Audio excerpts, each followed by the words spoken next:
Hello, everyone, and welcome back to Overwatch League Network, the podcast with Deadeye on all the latest Overwatch League news, information, and esports analysis. I am your fill-in host, Totally Drunk, and tonight in episode 158, we are going to continue our Overwatch League power rankings going into season number 4.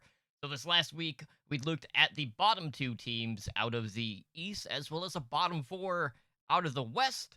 So you can expect more of the same on that front. So we'll go 2 and 4 again. And then on our next episode, we'll be doing the top four teams in both regions. So before we can get into the news and introduce you to my co host, let me just quickly take a moment to thank everyone who is joining us this afternoon on Twitch. And of course, to thank all of our repeat listeners out there. So joining me today, as lately, I mean, really, because it's been 2 episodes at this point, is my co-host Anura. And Anura, we are inching closer and closer towards the start of the Overwatch League. The roster moves have been very slow drip because a lot of the signings have already been made, but we're still learning things this close into the season. Yet we still have some complete unknowns that we're still just trying to scratch our heads at. So I don't know how you're feeling, but I'm really starting to feel that we're gonna have the bigger picture here in just a matter of time. Yeah, as of recording, it's gonna be in a matter of 30 days. So I can't wait. I'm so excited. There's not much to do where I'm at, so I even get to sink more time in the Overwatch League, which I already did a crazy amount last year. So I mean, I'm so excited. I'm ready. I've been ready for months. And so it's finally here. We're getting there. We're at the final stretch. 30 days, not nearly as long as what we've been waiting since, I think, was it October? So Hmm. it's been a while. I'm super excited.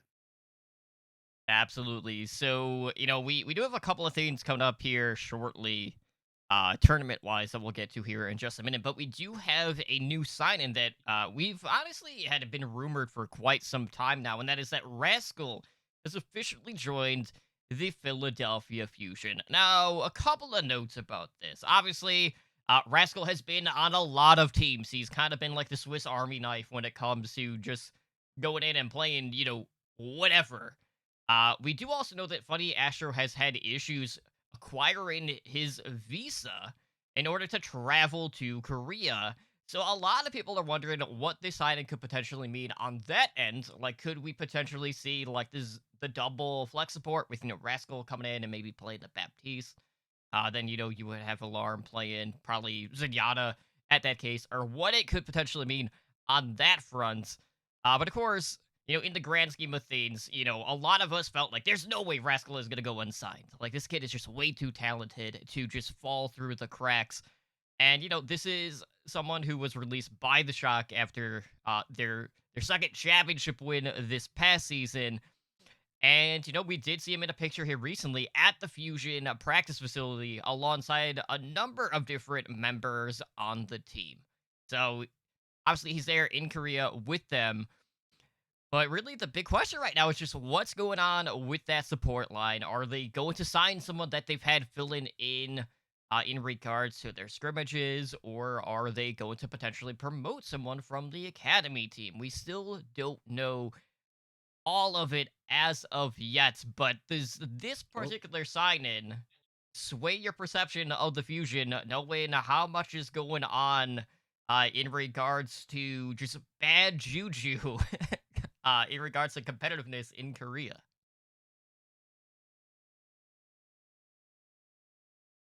yeah. I caught most of that. My internet cut out for a second.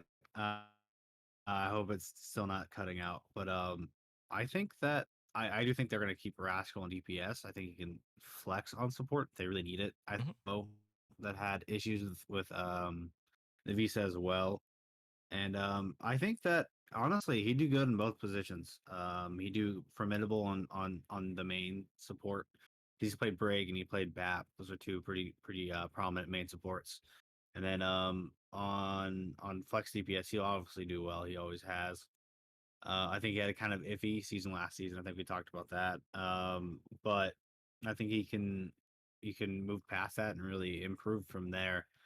I think this is the perfect team for him, and I think that if they sign another main support, it'd only be temporary. You can definitely Mhm. do a 30-day contract for that.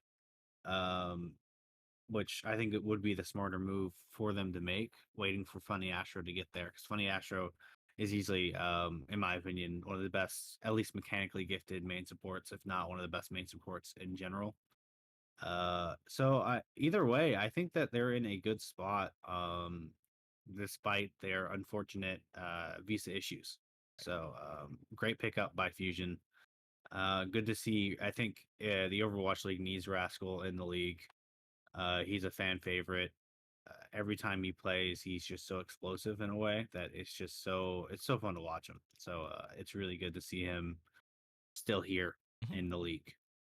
Yeah, that's the thing too. Going into this season, is how much of the Philadelphia Fusion are we actually going to have in Korea? Because we know EQO has been having issues with his visa. I'm not sure about the status of Shockwave, but that in itself Ooh, could yeah, be that would be. three players in I think that's a big itself hit for them. But yeah, that could be impacted really across the board. So they might be at the minimum for at least the start of the season until they can get all of that stuff situated. So definitely something to keep an eye on moving forward.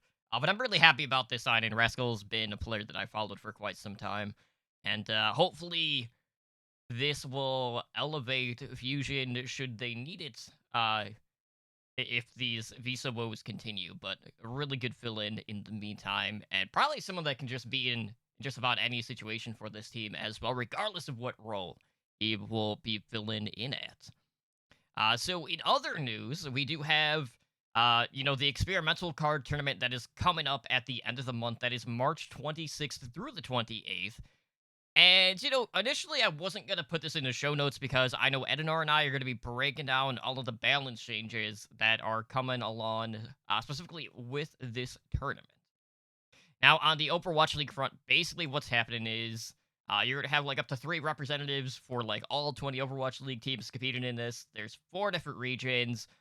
But the notable thing about this tournament is that we do have confirmation that the new viewership incentive system is going to be used during this tournament. So we'll get a closer look at whatever the league has planned to implement for season 4 of the Overwatch League.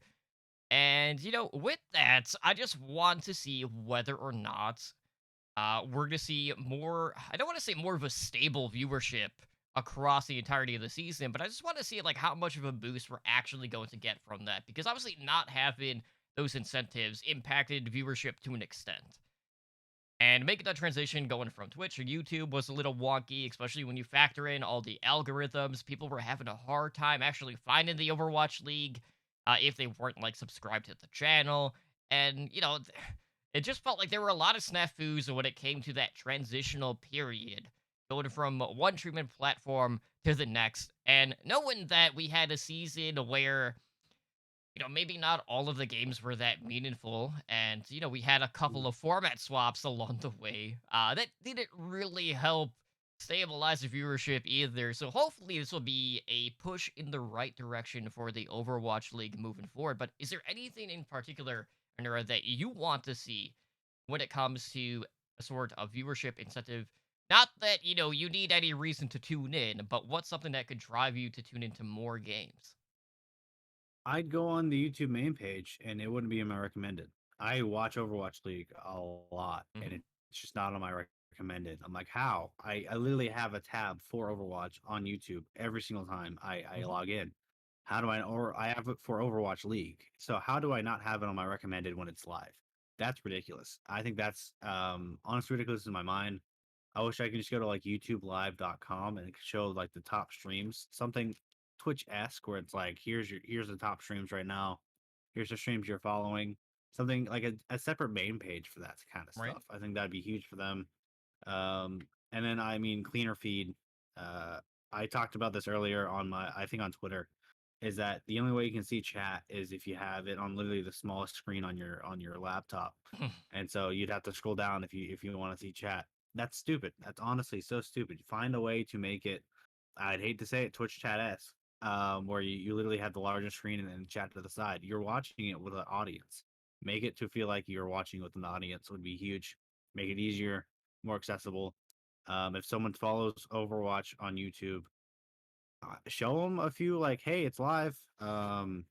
This is Overwatch League. I don't know if you care, but it's a lot easier to do that than, and it's not that harmful. It's just one part of the of your recommended page, Right. and so it shouldn't really be that difficult to do. It should be more accessible for people who like Overwatch, and so I mean, I got more Call of Duty on my main page live than Overwatch Hmm. League. That It's like, was all right, that was the same it, case for me. Anytime I searched for Call of Duty yeah, League, it would be the first thing. But when it was Overwatch League, it was impossible to yeah, find. And that it was interesting too because like CDL was just starting, Overwatch League was already an established league at that point in time, and then to see the roles be in that position just felt really wonky.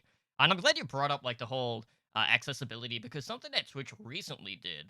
I'm trying to remember like how many months ago this was, but when they started doing more categories, they actually had an esports tab that would list a lot of the ongoing hmm tournaments that were happening at the time. So who knows? Maybe we'll see something like that from YouTube. But who knows? I don't think they want to be too much like Twitch, and they want to differentiate themselves. But accessibility was yeah, not the best look on the Overwatch League front, and hopefully that's an issue that they have addressed at this point. Because you're basically just losing eyeballs at that point in yeah, time. 100%. All right, so let's get into the meat and the potatoes. Let's continue our power rankings going into the 2021 season. So last week we started with teams 8 and 7 out of the East, which we had unanimous. The Los Angeles Valiant coming in at the 8 slot, followed by the Chengdu Hunters out of the 7. Now, if you were here last week, I've already alluded to the other team that I was torn on, who I chose to place one higher than the Chengdu Hunters, and that being the New York Excelsior. And like I've gone back and forth with this team so much, and I've seen Yak Pun since his last tenure in the Overwatch League, and we have seen improvements.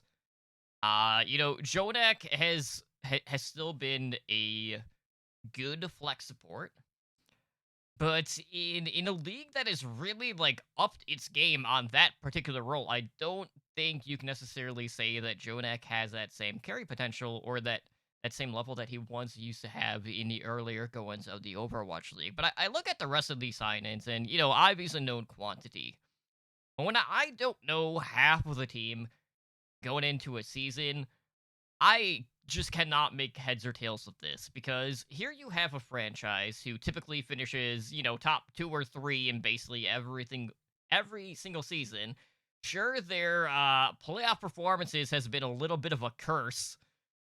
And I'm not Hmm. I don't think they're quite on the meme level of, say, like the New York Knicks at this point in time. Yeah. But when you have such high expectations put on your team and you continue to fail to deliver when it matters the most, then you are dangerously getting close to that level. And when I look at all the signings being made across the Asia region, no, there are a lot of teams that, made minor swaps here and there, or they just look to bolster particular lines that were their weak points. But for New York, this was basically a complete rebuild. Obviously the only familiar faces that you see on the New York side at this point are Bianca and Jonak, and then they're swapping in a ton of new talent, some of which coming from Contenders Korea off of some of the lower place teams as well. So, Hmm. when I look at this team, I definitely need to see, okay, one of this team's biggest strengths in the past has always been their support lineup. Like, how is Friday going to situate into this team? Because, you know, when I tuned in to Contenders Korea, he was on Oz Gaming, which was a relative unknown out of that region, and Hmm. quite a few of their players actually got picked up in the Overwatch League. So I don't know if that is a testament to player development that they can see in these players, or if we've kind of reached that point of career sign-ins where, you know, maybe you're not always getting your first or the second pick because a lot of them are already within the Overwatch League. So I'm having a really hard time with this team, but to be able to compare them to the New York Excelsior of years past, I don't think it's going to be a fair comparison. I think this is going to be a year where we do see a step back. And in a region where there was a lot of jockeying for position, I feel like all the other teams are going to be more stable. Whereas New York is just going to be one of those teams who's probably going to be slow getting out of the gate and are just trying to recover at that point, but are failing to kind of like remove themselves from the middle of the pack out of that region. So I put them as low as I thought they would finish. But you know, as I said last week, like APAC as a whole, like 2 through 7 can be just swapped around to fit like whatever narrative you want essentially. So I don't know if this is the right placement, but that's just what my gut is telling me at this point.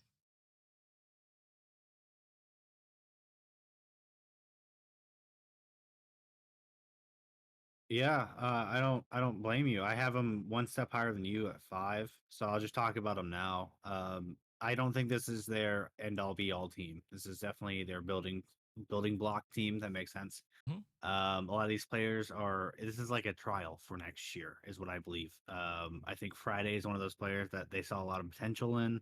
Could see him as a fantastic main support. Maybe not there yet, and so that's probably why they picked him up. I think Bianca and Yakpung deserve a second shot. They both seem like Bianca was, in my opinion, better of the two tanks, flex tanks that they had last year on NYXL.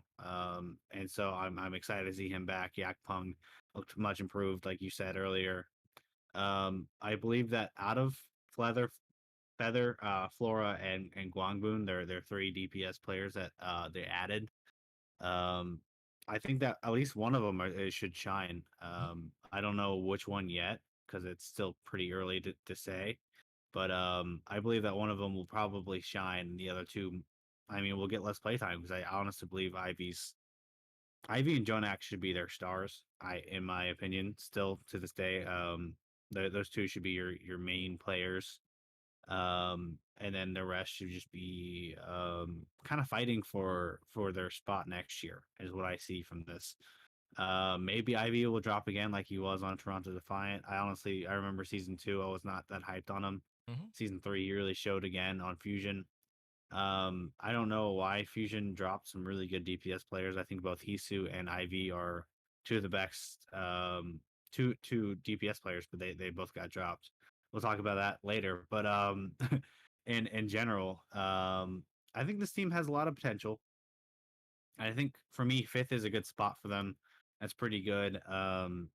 They're not looking to be absolutely world beaters this year, but I think that if they develop this talent right and in a good way, this team could definitely be dangerous next year. And so I'm excited to see how they're going to improve and how they're gonna do it. But I I just don't see them going too far this year. If that makes sense. Oh, thank the Lord. All right. So you had them at 5. Who'd you have at number Yes. 6 then? My 6 was Guangzhou Charge. Okay.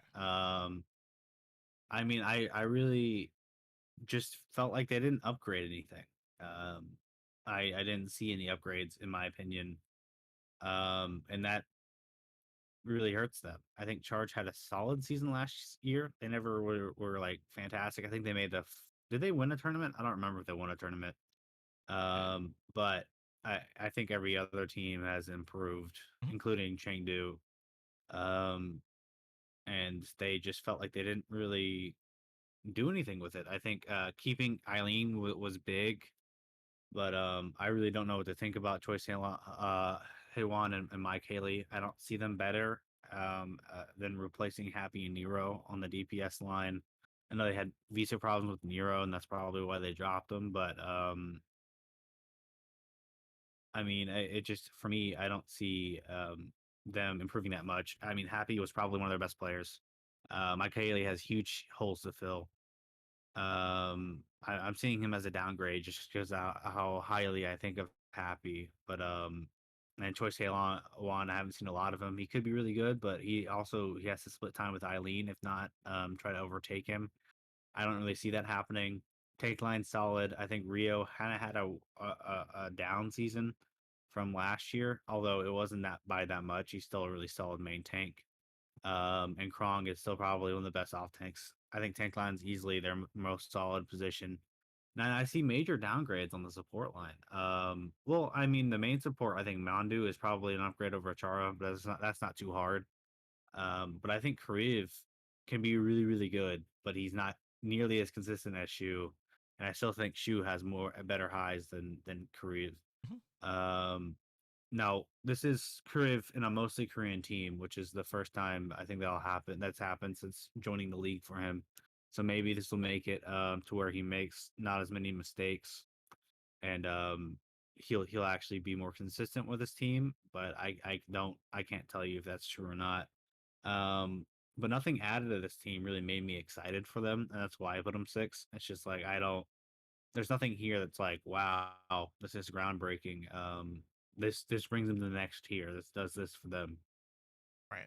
I see it as they added some DPS they might believe in. I'm not too big on them, and then a support line that I, they upgraded in one area, I guess, and then they downgraded in the other. I don't know what they're gonna do, but it just doesn't make me excited. I can't put them higher if they don't excite me. If that makes sense. Yeah, so to go back, they won the summer showdown, and that was over Hmm. the Shanghai Dragons in 4-2. That was the Um, Eileen Genji, right? yeah. I believe. I actually have Guangzhou. You and I had Yeah. New York and Guangzhou flip flopped in our power rankings. I had Guangzhou Oh yeah. at number Okay. 5. So we're pretty close in most regards, and I think for me, like the Jihoon sign in was definitely one that I was just like not too fond of. Like I thought overall, like they had, I wouldn't say they had the strongest lines per se, but each line did bring a certain level of consistency throughout the season. And I don't think the swaps that they have made really changed that. You brought up a good point with Kariv finally coming to an all Eastern roster at this point, most of which are Korean in this case. And that honestly can be a pretty big deal for him just to see if, he can lessen the mistakes or his positioning is going to be better. And I know everyone always looked at this team and all right, everyone's aboard the shoe train, and we'll see whether or not this team is going to be able to carve out a new identity. So I want to see like who's going to be the guy to take up that mantle because it's really hard for me to gauge who that player is going to be right now. Um, I think Eileen would probably be your best bet just because he had been someone who had been seeing the bulk of the playtime. Or who knows, maybe Kron is just going to go completely flex on people on the tank role again because he had a really Mhm. strong performance and was one of the better off tanks throughout the majority of the season, which was not something that I would have expected when he was initially picked up to the Overwatch League. So for me, I don't necessarily see this as a downgrade over last season. I see it more as kind of like a lateral move. But you do have the Yeah. upside of Karif coming in. Be it just being able to communicate more can pay some absolutely huge dividends for this team. But we'll see how Mike Haley and Choi One both do. I haven't seen too much of Mike Haley, but I did watch quite a bit of Choi One when he was on the projectile role playing Genji primarily. So it's Yeah. been a little while. I know he was still with the Element Mystic after that team basically got poached this past season, and that was the team that after they rebuilt, they weren't quite the same. So it's gonna be an interesting team to watch. But I remember watching him as far back as like 2018 when he was on Call of Duty Panthera. So this is someone who's definitely been in the sticks for quite some time now. So I'm hoping we do see successes on Genji this season, and we've seen recent changes to Genji on live on retail. So I don't know if that's going to be a preview of things to come. I doubt it. But there are some interesting changes coming to Farah that might alter things a little bit, as weird as that might sound. But I'll talk more about the experimental card later this week on Yeah. H&D. Let's talk about the West. All right, so I don't have all of your rankings on hand. I still have mine. I believe we both had Vancouver Titans at the 12 slot. I had Paris Eternal at number 11. Yes. Uh, Lon- Also, London Spitfire at number 10. I had Houston Outlaws Yes, and then I had the Outlaws at number 9. and I had Boston Uprising Right. at number 9. Yeah, so I had already alluded to this. Very similar to the East Side. I had the Boston Uprising at number 8. And like there was part of me that was just like, am I overrated Boston? Like this is the team every single season that I've memed on, arguably harder than the Houston Outlaws, and I love doing that more than anything. Yeah, But it's it's just really fun. it was one of those teams where I'm just like, okay, like I've actually been enjoying a lot of the moves that they have made. When it came to like the biggest question marks on that particular team, they did go out to make signings for those particular slots.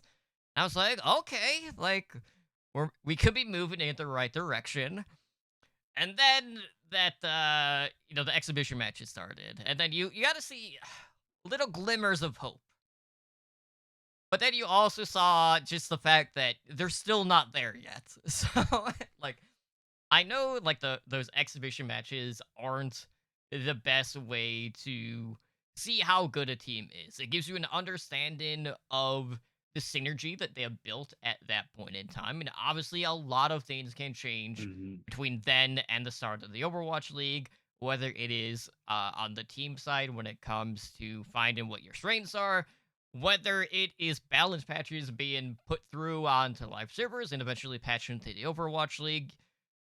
Obviously the compositions that we saw then more than likely aren't going to be the compositions that we see at the start of mid-April for the start of Overwatch League Season 4.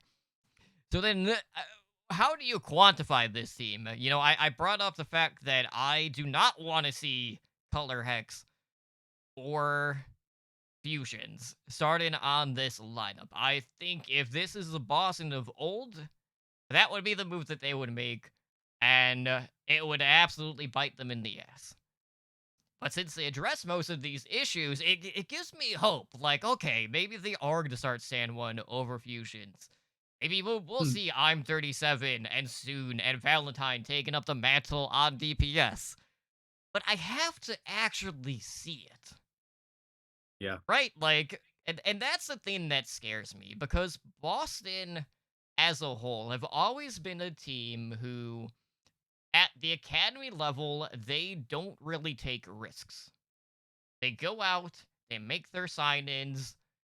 If they work out, great. Then they sell the player off to another team or they sell them to another franchise in the Overwatch League. You don't see a lot of movement on that front when it comes to promotions, outside of Punk in this case.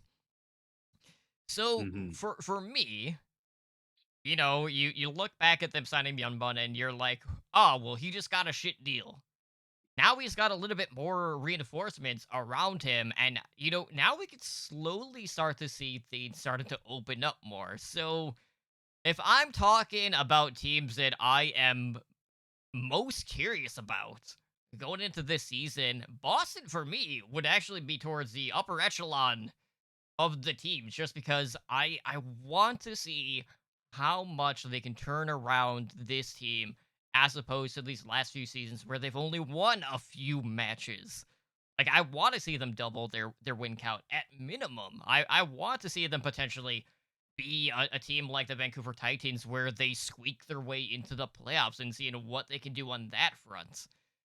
It's just how much stock value can you actively put in this organization? And that's the part that always makes me moderate my expectations on this team. Because until they can prove that they can actually do it, it's really hard for me to place them higher. But I'm definitely more invested in the team than I ever have been before, which is Hmm.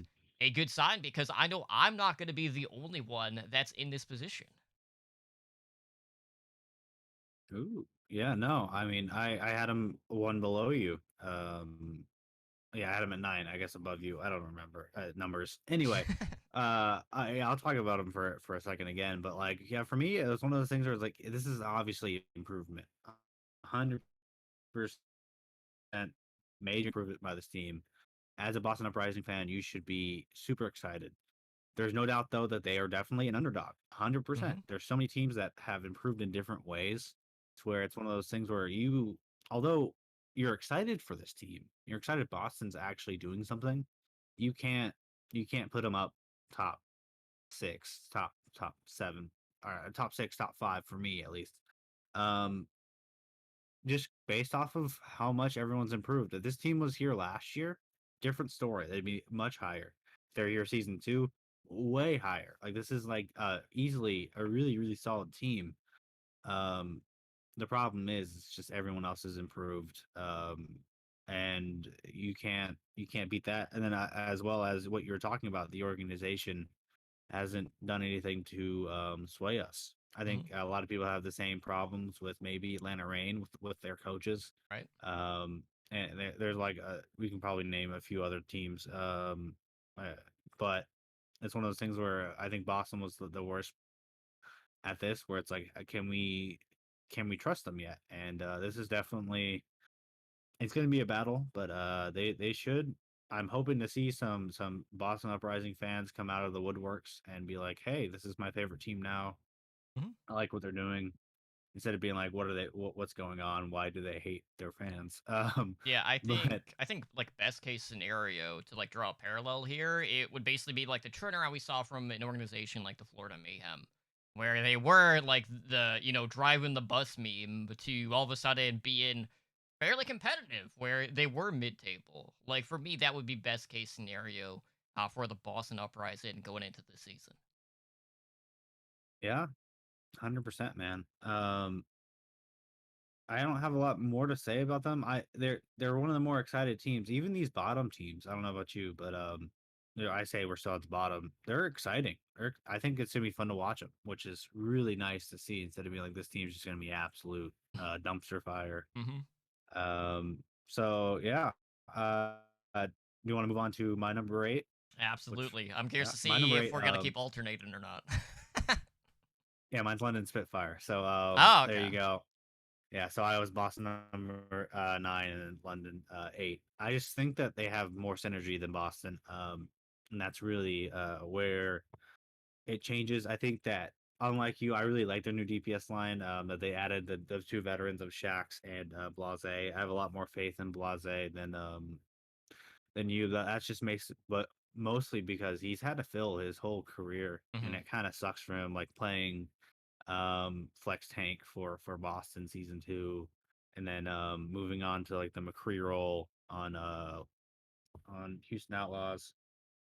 And so it's one of those things where you really need to put that into perspective versus um where I think their DPS line was kind of, although really good in EU contenders, was going to be mid tier without a player like Shax. Um, and so you add these two veteran players with these two new guys with Hybrid and Sparker.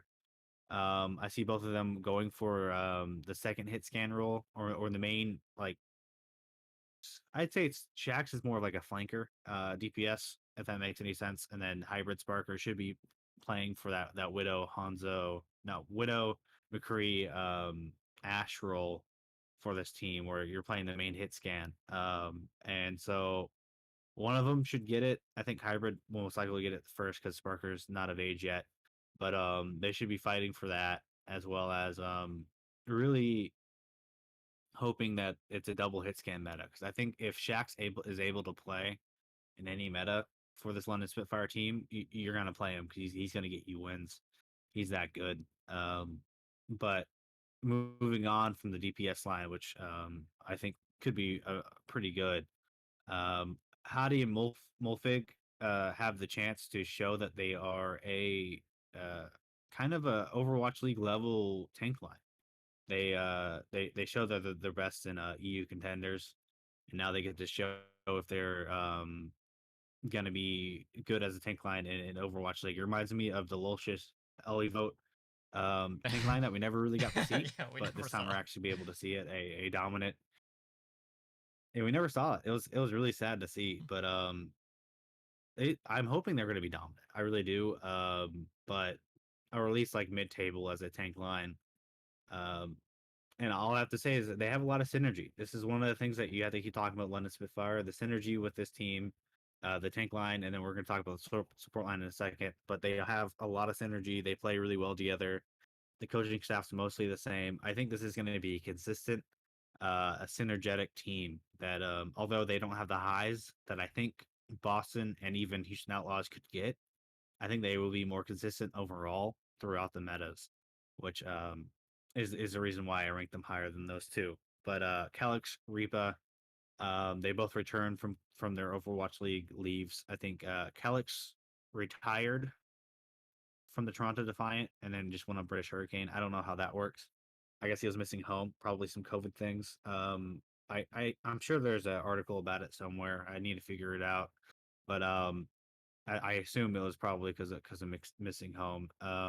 But I can speak from experience about Reaper. He's one of the most gifted mechanically. I wouldn't say one of the most, but he is mechanically gifted flex support, and I think he's going to do a lot for this team. Mhm. Um, and so I think Calix and Reaper is actually a really solid support line. And there's really, although it's not the best team, I don't see any holes, if that makes any sense. There's not like a lot of holes in this team that's gonna break through. There's no, I don't think this team's gonna implode, which I think Houston can implode. I think Boss implode. Harris could definitely implode. Vancouver can implode. Some of the teams above them can implode. The team I have directly in the next spot probably could definitely implode. But for them, it's just I think they're just a consistent team that will do well despite any meta, and so that's why I have them as high as eight. Mhm. I think they can go a little bit higher. I don't think they have the heights of other teams. This is my thing, but I think that in general they should be higher than the bottom teams. Yeah, I think for me with London, this past season they were definitely a victim to just the fact that they had so many pieces, but a lot of the pieces that they had weren't really like first or second rates. They had a lot of like mid-table, uh, you know, players in their lineup, kind of like across different positions, and that really made it hard for them to really kind of like break free and just find that sort of synergy. So I definitely feel like they put themselves in a better spot moving forward. Hmm. And like I just want to know what team is going to have the best success moving regions, because that's the other thing. Because obviously APAC was hyper competitive, whereas in the West things were definitely uh more clear cut. I think would be the best way to put it. Yeah. Because you would Well. have to imagine, like, if an APAC team is moving over to NA, they are going Yeah. to fare better just based off of the fact that APAC, as a whole, is the stronger region, despite, there being less teams. But who knows? What the wait and see on that front. Okay, Right. so I'll be honest, like the rest of these, I'm not confident in my placements. Yeah. I've gone back and forth so many times on like the A through 5 because there are teams that I really want to believe in, Yeah. but I had to reserve my judgments based off of the fact that I felt really good about this team in the past, and it's blown up in my face just about every season. So Hmm. in number 7, I actually have the Atlanta Reign, and this is a Oh, team. okay. Good. This is a team who, I was a huge Atlanta Academy fan, and of course, part of that was because of Sugar Free at the time. Oh yeah. But I Yeah. really liked Gator. I really like Hawk. They were the dominant tank line out of NA. And, when they got called up to the Overwatch League, I was ecstatic.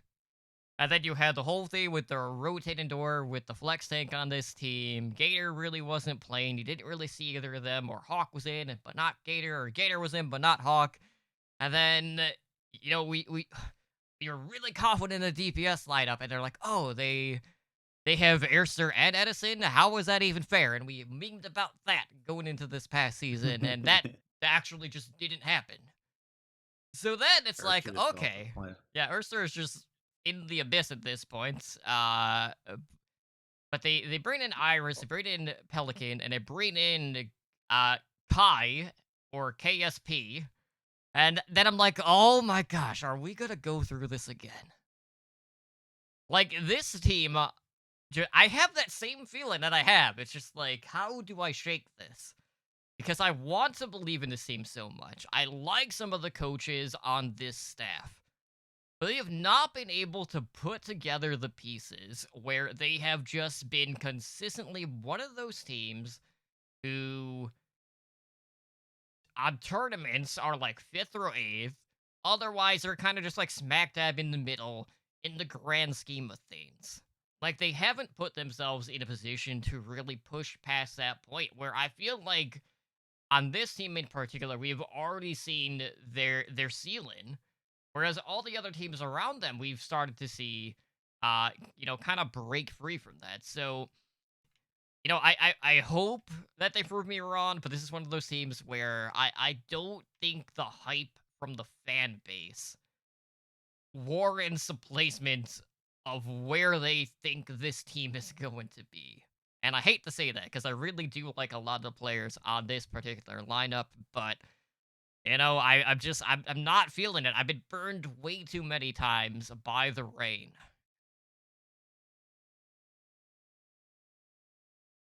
Uh, no, I don't blame you there. I have them at 7 as well. And I think we could all be sleeping on them, if that makes any sense. I think a lot of people see their season 3 performance and shows as like, well, maybe Gator and Hawk aren't there. Mhm. Um, maybe the DPS line will fall flat again like they did last year. Um, or maybe this team's gonna be pretty good, but I still don't see them going much higher just based off other teams, which is crazy to me. I think their DPS line is insane, like you said. I think their tank line really needs to prove. I mean, it's Gator and Hawk; those are animal names. They need to be animals next year. This team needs to they need to prove why they were such a high ranked tank line going into season 3. Before they kind of had a mediocre season. Which I'll talk about why I think they had it later. But it's just I hope they are better and more consistent this year. And then the support line of Masa and Iris, they have a lot to improve to prove in general. Masa had an off year last year, but I still think he's a mechanically gifted main support with a lot to prove. And then Iris, from what we saw, he seems like he's another mechanically gifted flex support, but I want to see more consistency and smarter plays from him. This team could be really good. My main problem is the coaching staff. I think let them down last year, and they really didn't change that much up from them this year. I think this is selfless Brad's or Seffi's. Really, this is his year to prove that he can make a team and really make a good run with the players he's picked up. I still think he's a great recruiter. I can still see him in the league. I think a lot of people would like to see him as a GM somewhere, just based off the picks he's made. Because on paper, this team is really good. On paper, this team is a really solid team. But I think coaching let him down last year. They looked inconsistent. I don't think they knew what to do with hero pools, which are coming back, but in a more consistent fashion. I think it's like every other tournament there'll be hero pools. I Right. like that change a lot more. But I really like this team. I really think that they could have some really good performances. I can see them making a tournament one of these times, but if they fall flat I'm banking on based off these rankings. I'm banking on them falling flat like they did last year. Then yeah, I see them at 7th, which is still it's pretty good for NA this year. Um, I don't have much else to say. I think you hit a lot of spots for them, but yeah, it's like we want to believe, but Mhm. what are we supposed to believe in right now? That's why I have them 7. Um, what's your 6, man? Okay, so I've had two teams that I've been flip flopping on, and the team that I ended up putting six was the Toronto Defiant. The other team that I had was the Justice. All right, cool. Yeah, we're the same then. All right. Imagine that. Yeah, we're that's So crazy. we're pretty close in Yeah. most regards, minus a couple of teams. So with Hmm. Toronto, I remember at the start of the season, um, or start of the off season, I should say. The first announcement that they made was, "Oh yeah, we've re-signed Beast." And I remember, at that point in time, like you could hear a needle drop. The reaction that got on social media and by the competitive Overwatch Reddit or just Overwatch League fans was, but why? Right? Like, everyone was just kind of like up in arms over that. And then, later on, we saw Sato getting dropped by the Philadelphia Fusion. They picked up Sato. They got Michelle from the Soul Dynasty. They got a couple of names I can't pronounce in Ansanje and I mean that was the only one really in Nice. But this team has made a lot of adjustments in this off season. And like they got rid of a couple of players. We saw Kareev getting moved over into the Guangzhou Charge. A couple of them went over to Tier 1. I think Roki was over there on a two-way contract. Mangachu's no longer with the team. They got rid of Surefour, who's now a content creator for Sentinels. And we've seen a couple of other pieces like move on to Contenders EU at this point to play for I want to believe it was Young and Beautiful at this point, but this is another one of those teams where I feel like for the most part we could have a fairly clear image of the roles that these players are going to play on this team. Logic's I feel like is probably going to be more of the more of like a Linkser route where he's primarily just playing control. Easy will be kind of like your everyday hit scan player on this team. Getting paired with Nice. And then you have Sato and Michelle being your tank lineup with Lastro and. Trying to remember which one of these is the main support. It's not Aztec, it's the other one. Asun J. Yeah, Yeah, Asun Ansoon J is the J. main So support. yeah, Ansoon J and Lastro. So for the most part, this is a mostly Korean team. I can't imagine Beast is going to be seeing playtime. Unless there's just some clear differential between the Reinhardt and a Monkey play. Or maybe Beast is just a better Wrecking Ball. That's really the only other situation I could see arise where maybe Beast gets to see the play. But for Yeah. me, I really thought that Sato proved himself this past season because for a while there, he was just fighting all that negativity around him. Where, everyone was complaining about his Reinhardt game, how he was constantly feeding, how he was being over aggressive, his shield management was absolute shit. And then we really saw him level up his game this past season. And yes, the fusion in a regular season uh, throw the playoffs out the window because they got shat on, as I've mentioned time and time again. But this is a team who only lost twice. But you saw a level of improvement from Sado that far exceeded what the expectations were of him. And I honestly, I think year to year, that was the single most improvement that we have seen from any player in the Overwatch League up to this point. So my expectations for Asado and Michel Klein are fairly high. I hope there's enough pieces on this team where this is going to be a team that's constantly like on the bubble. This is a team that is probably going to make the playoffs on more than one occasion. I mean, they should with this playoff structure. Hmm. And I don't really see this team having too many downsides this season. They've improved basically on every line, I would say, and I think the tank improvement this season is going to be what pushes them to that next level. Because this past season, you really weren't feeling it. I don't think Nevix really worked out like a lot of people expected him to. He kind of had I would say like Reinforce was trying to hype him up every chance he got, and everyone was saying like, "Oh, he just wasn't really playing for the shock because of Golden Boy Choi." And then he was basically like that little kid being dropped off at kindergarten. Let's see Let's see how he does when he's out by himself, and then he's just going around like knocking over blocks and just not really doing all that much to really entice people. And I don't think we're gonna have that issue this year with Michelle. So I'm really excited for this team. My initial souring of the Beast re-signing was completely negated with the announcements that followed it. So I'm looking Yeah. forward. Yeah, for me, I see this as like a 2-year plan. For the Toronto Defiant, they've already made a fantastic team.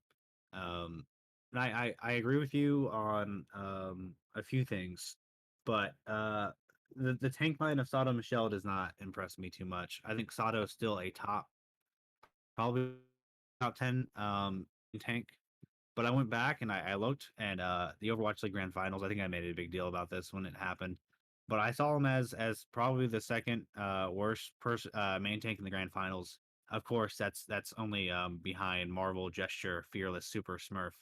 But I think only Stan One was the main tank that I had below him, and that's just my opinion. Mhm. Other people believe otherwise. And then Michelle, last time I saw him really play fantastic was I you would maybe season two finals, but I really wasn't impressed. I think he played Orisa when Marvel played Sigma. That's cool. I don't think he's be playing Orisa. And then also when he played well, what was it, Sombra? That was like the last time I really was impressed with Michelle. So I'm really worried about this tank line. Sato doesn't have the supports he had last year. I think last year was fantastic. I Mhm. think last year was one of the stars of this team. I also think Kisu will do a lot for this team, another star of this team. I'm worried about Nice as a flex support. I think that's a hole in this roster. I think Michelle's a hole in this roster, and I think Asunjay could be a hole in this roster or a really good player. I have to wait and see about him. But for me, it feels like this team has a really good chance to be a sleeper pick for a top three position. But as of right now, I have him at six. Mhm. I don't see him going much lower. Only if like Atlanta Rain or if Boston and Houston's the best they ever could be, then they can go a little bit lower. But other than that, I really see this team doing pretty well for themselves. I don't know what to think about Aztec either. I haven't really talked about him. I think that they really picked up Lastro for a reason. Um, which it's good to have two flex supports because we have had two double flex support meta. So I'm hoping to see Aztec eventually, or maybe he'll specialize. I see the Gladiators do this with it seems like they do this with Skewed, where he plays a lot of break and I think he played some Zen, but he goes in for Moth sometimes. So maybe they're trying to do something like that for Aztec. But I'm still waiting to see how this team plays out. It's more of an interesting team than other ones. It's less a lot more question marks, I think, than some of these teams coming up. But yeah, I have them at six. All right. And as we kind of alluded to, sounds like both of us have Washington Justice in the 5 slot. Man, what a difference a year makes, right? Like, holy shit. Well, really, it was the addition of Decay. I mean, regardless of what you thought about the signing at the time and how it came about, um, we're past that point now, and you really saw a different level of Washington that you just didn't see throughout the entirety of the season up until that point. So it's interesting just how much one player can make a difference in the team, and you saw that to its fullest extent with the Washington Justice this past season. So now here we are entering 2021. We have seen quite a few changes on this team. They got rid of Amgod, Janu, Stitch, Arc, and Roar. Same with the EU tank line of Losish and Elivotes. I think that was the bulk of the people that they dropped. So we got a lot of new faces here. We got Mag, Fury, and Rhea for your tank line. DPS additions included Jerry, formerly of the Boston Uprising, and Assassin. With a support line of Bebe and Closer. That's a lot of new pieces. They are sticking to the Korean roster, so it's not They initially had kind of a mixed one just only because of the Swedes, but the further they went on into the season, obviously that didn't really come a factor just because Losish just didn't really see play, so they didn't really have that EU presence outside of Elivote, who at times looked kind of lost on this team. I'm not gonna lie, Hmm. but I have to say, like, my biggest concern going into this, at least with this team, is I don't know how you feel about Jerry as a player. I know on the fantasy Overwatch League front, Jerry has kind of been our meme star, where we he was like high risk, high reward, basically. Sometimes you saw The really good 50-50. things from him, sometimes you saw really bad things from him. He was kind of split right down the middle, and you didn't really know which Jerry you were going to get on any given game. And that part always terrified me. Tubo was another one of those players who as a secondary DPS, you probably wouldn't rank him that highly compared to a lot of the other DPS in the league. But seeing them, at least trying to find a suitable a secondary DPS option to go along with the K is definitely a better sign. Bebe definitely saw a little bit of a fall off this past season, but I think for me, the one signing that really like solidified where I felt this team was going to be was when they picked up Fury and Mag. Like, I thought those were two great sign-ins. Fury was someone that I was surprised was even let go. Hmm. Like, I would not have kept Poco over Fury. But Fusion are sticking to their guns and they're gonna die on the hill that they stand on. Like, that's the best way to Yeah. put it. So all in all, like, we saw the transformation of this team. Yes, there are a lot of moving parts, but I don't have the same concerns with this team because we've Oh. seen how much one change made with the K. And as long as their other lines are, you know, middle of the pack or more than acceptable, I don't really see this team regressing all that much. So they're gonna go from winning a couple of games this past season to all of a sudden having honestly what could be outside of the Shanghai Dragons, obviously, because, winless season, the biggest turnaround from a team perspective, season to season. No, I agree. I think that their only two holes are any of the other DPS that play against well, with Decay, but that's not even that big of a hole because I think that um out of the three, Jerry and Tuba, they don't do much for me. I think Jerry, although you said it was like a meme pick, Mhm. I do think he'd be pretty good on a double hit scam with Decay. And then there's Tuba, and Tuba had a good Genji meta. Honestly, a really good Genji meta.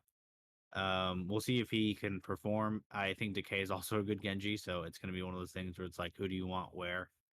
And then they also have Assassin, and I think I'm most excited to see how he plays. I could see him as being the main duo with Decay if he's as good as I think he is.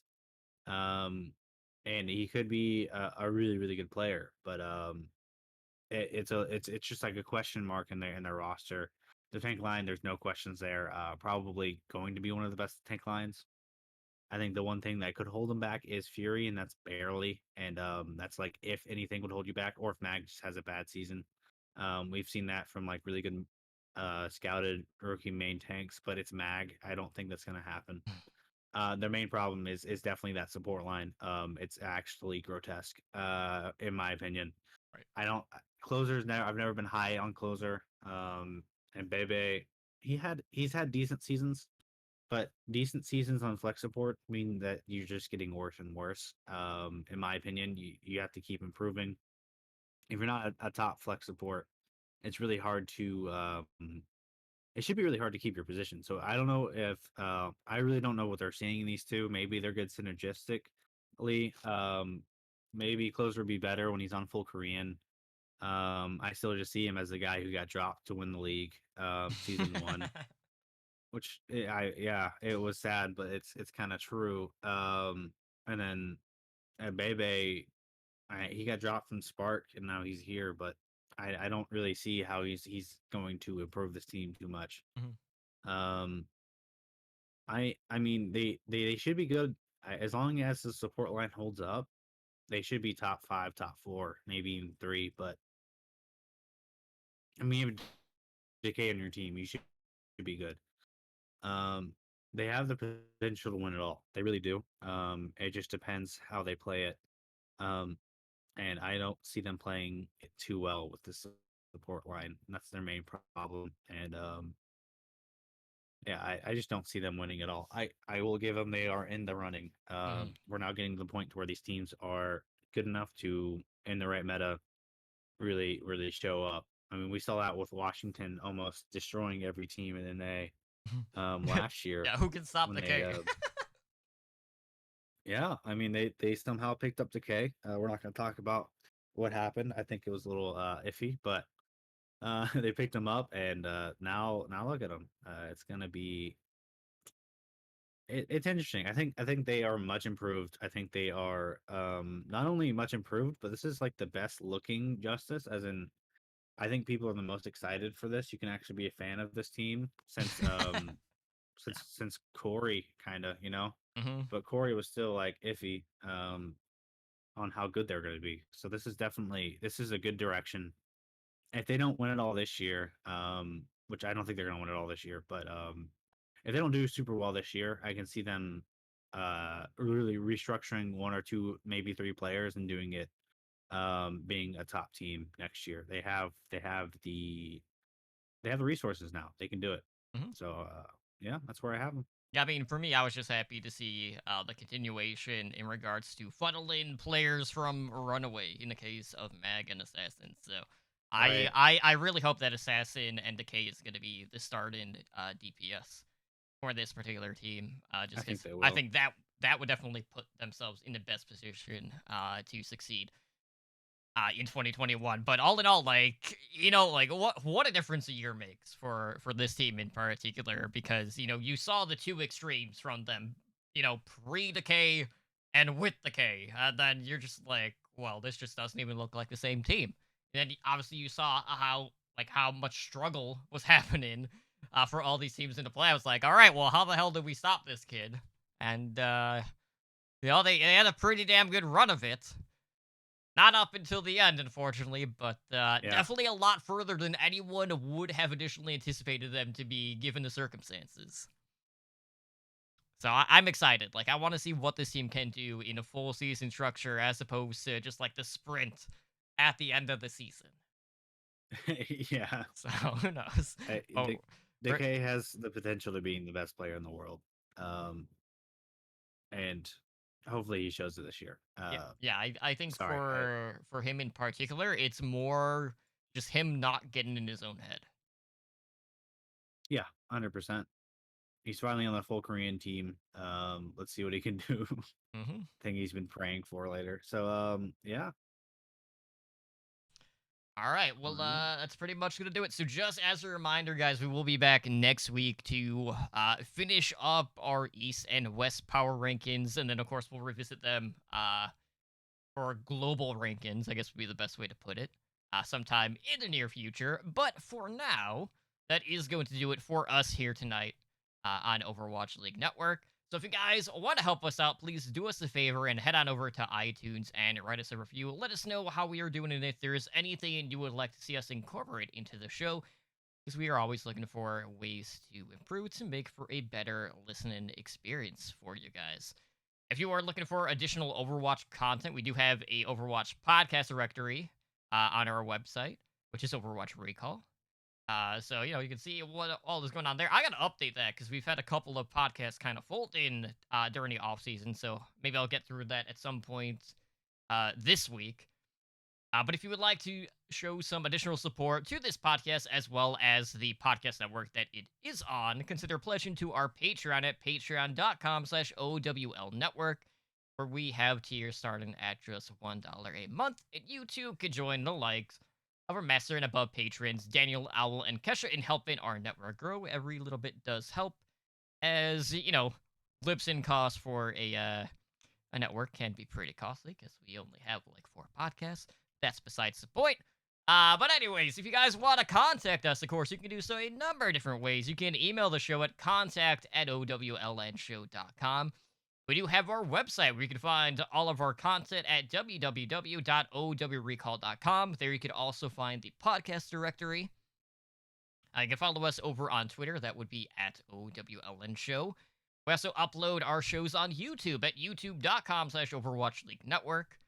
Connect with our community via Discord at discord.me/OWLN Show. You can find us streaming our shows live on Twitch at twitch.tv/OWLN Show, where we have Overwatch League Network kind of on a flex schedule, so best to just follow us on Twitter to know when we're recording, because it does change due to work schedules.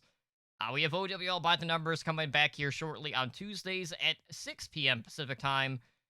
Here's Number Die typically airs Wednesdays at 5 p.m. Pacific time on a bi-weekly schedule, just because we're kind of in a lull. I don't know if you guys have noticed that, but, we just went through 15 months since Overwatch 2 announcement to Overwatch 2 news, and we still don't have a clear release date. All that fun stuff, but we still are recording every 2 weeks. And yeah, we'll talk all about the experimental tournaments and all the changes coming with that. And there are a lot of things, both good and bad, about it, which we'll dive into here later tonight, actually.